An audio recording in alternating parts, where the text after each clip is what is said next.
Warm salutations from Sovereign Self. The truth is the same no matter under what name it is taught or who teaches it. Strip it of the personal coloring of the teacher, and it is seen to be the same, the truth.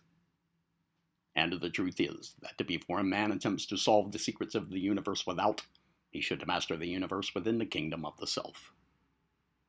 In the superconscious regions of the mind lie the seeds and germs of future senses and reasoning powers, latent, awaiting the call of unfoldment. And from that region comes all that is best, and highest, and greatest in our mental activities today. And by recognizing this fact, and by opening up the mind toward this higher self, we invite and make welcome these messages from above, and encourage their coming. And thus do we grow and unfold. This channel, Sovereign Self, teaches the brotherhood of man, as well as the fatherhood of God, or the Absolute. And it provides practical instruction in self-mastery, personal unfoldment, and the realization of true selfhood, so that you can play well your role in the constructive evolvement of the race and of all life. All the universe is alive. The manifest cosmos is conscious substance in motion. And in this manifestation, thought is a force that penetrates people's bodies and everyday affairs. But the unfortunate fact is that very few people know how to truly concentrate. With the larger part of humanity, thoughts seek a distraction where no mental effort is required. Correspondingly, while the will to do is the greatest power in the world with respect to human accomplishment, the typical employment of willpower is very weak. The lives of all of us have been molded largely by induction through suggestion. Environmental factors compound this situation. Consider the environment in which nearly all of us live. Life keeps speeding up.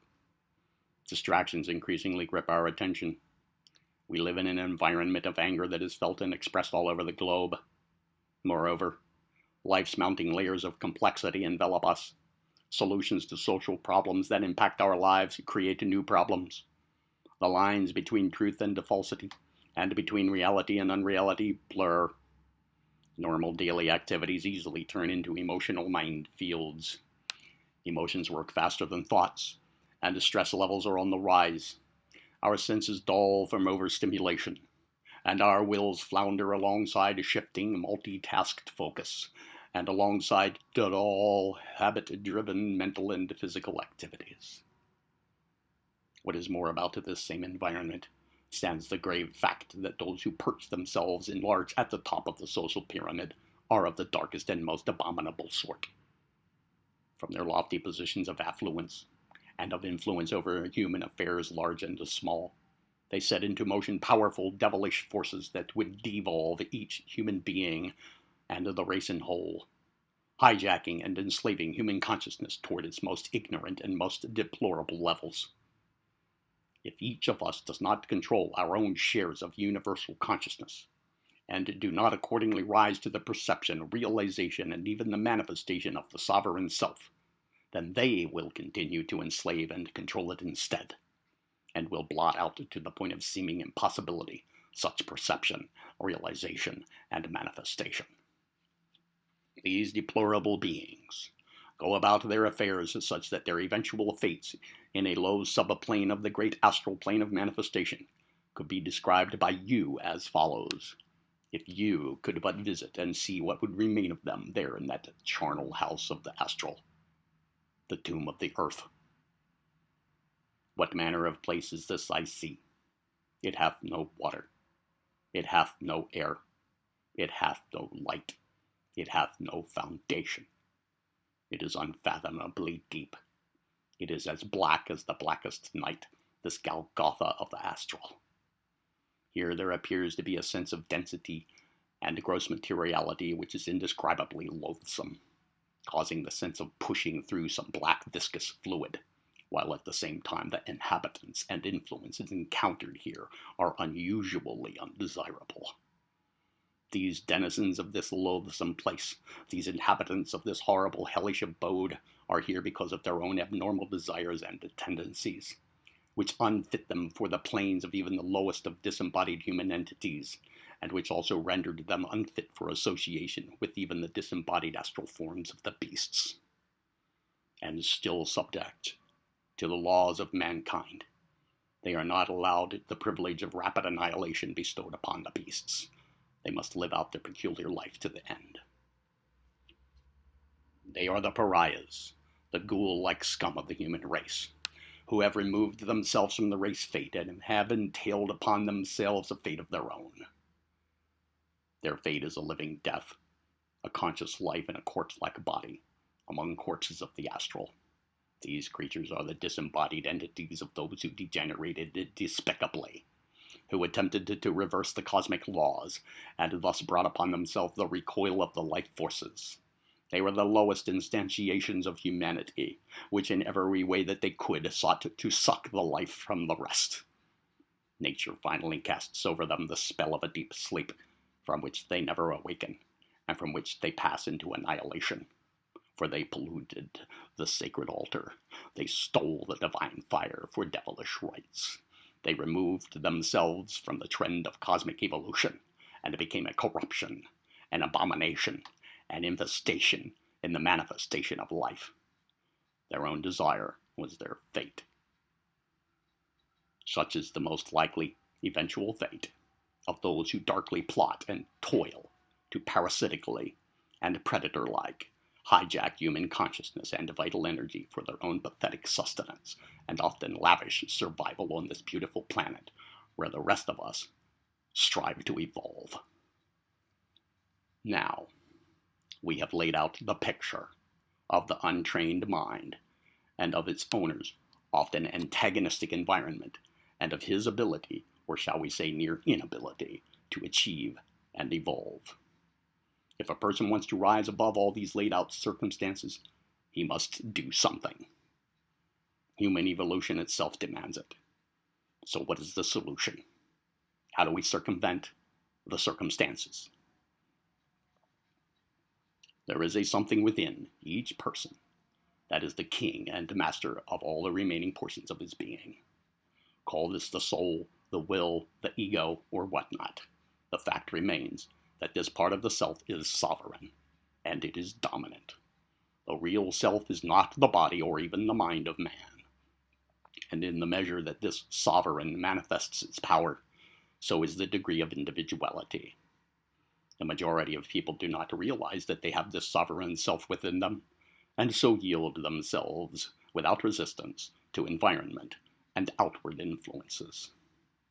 This something is striving to unfold further and further into your conscious life, and you may aid it by bidding it welcome and treating it as a part of yourself instead of as an alien. It is yourself, so do not shut the door of your mind to it. That which is the real self or real ego of man is the divine spark sent forth from the sacred flame. The individual is but a center of consciousness and force in the great life principle, cosmic will, or spirit.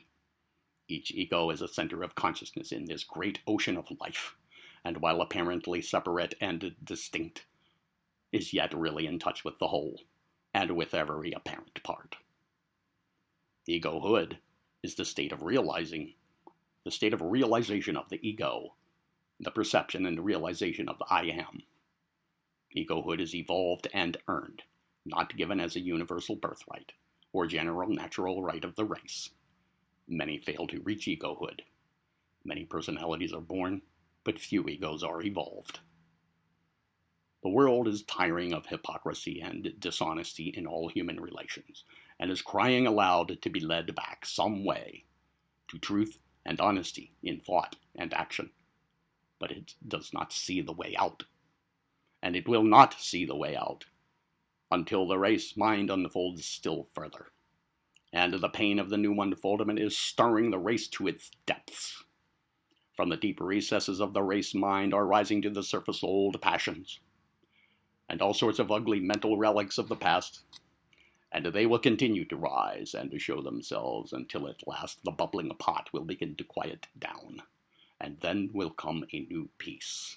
And the best will come to the surface, the essence of all the experiences of the race. Look for the flower to bloom in the silence that follows the storm, and not until then. Not until the entire personality of the man is dissolved and melted, not until it is held by the divine fragment which has created it, not until the whole nature has yielded and becomes subject to its higher self, can the bloom open. Then will come a calm such as comes in a tropical country after the heavy rain, and in the dead silence will occur that which will prove that the war has been found. Call it by whatever name you will. It is a voice that speaks where there is none to speak. It is a messenger that comes without form or substance, or it is the flower of the soul that has opened. It cannot be described by any metaphor, but it can be felt after, looked for, and desired, even among the raging of the storm. The silence may last a moment of time, or it may last 1,000 years, but it too will end. Yet you will carry its strength with you. Again and again the battle must be fought, and the battle must be won. It is only for an interval that nature can be still. In the center of life shalt thou indeed find poise and power. In the heart of the storm shalt thou find peace.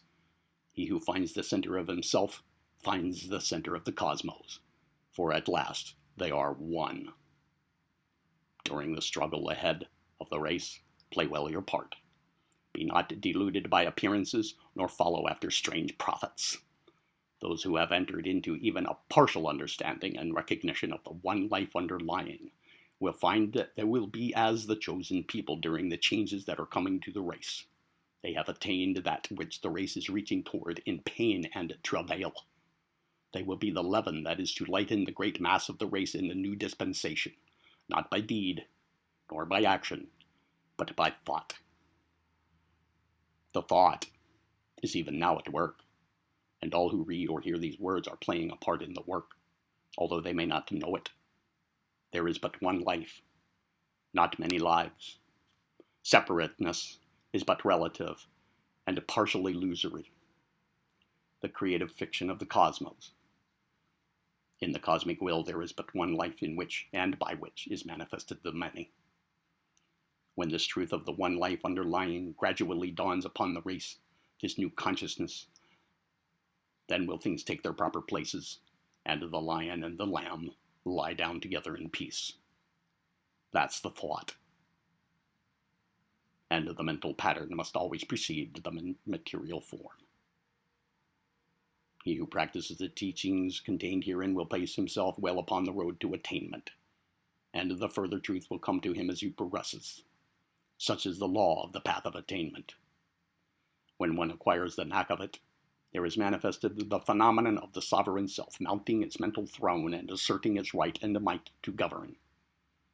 Then does man become the master of himself, instead of being a slave to circumstance and environment, and to the antagonistic, parasitic, predatory influence of others. In the realization, recognition, and manifestation of this within us lies the secret, the answer, the solution, the mastery of self by self.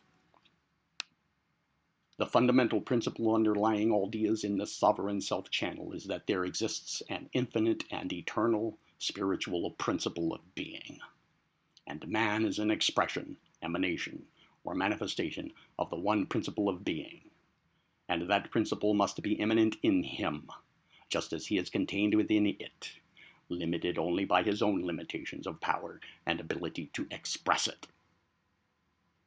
Here you will learn how to apply reason, desire, will, prana or vril, concentration, and imagination to 7 cosmic laws: orderly trend, analogy, sequence, rhythm, balance, cyclicity, and the law of opposites, to effect the great transmutation in the human domain of conscious substance in motion. Why not apply the practical teachings here in the sovereign self channel in your everyday life, just as others have done with these same teachings? You too can more fully, calmly, and confidently take your places in the great cosmic scheme, and in it play well your parts. You can never tell what you can do until you try.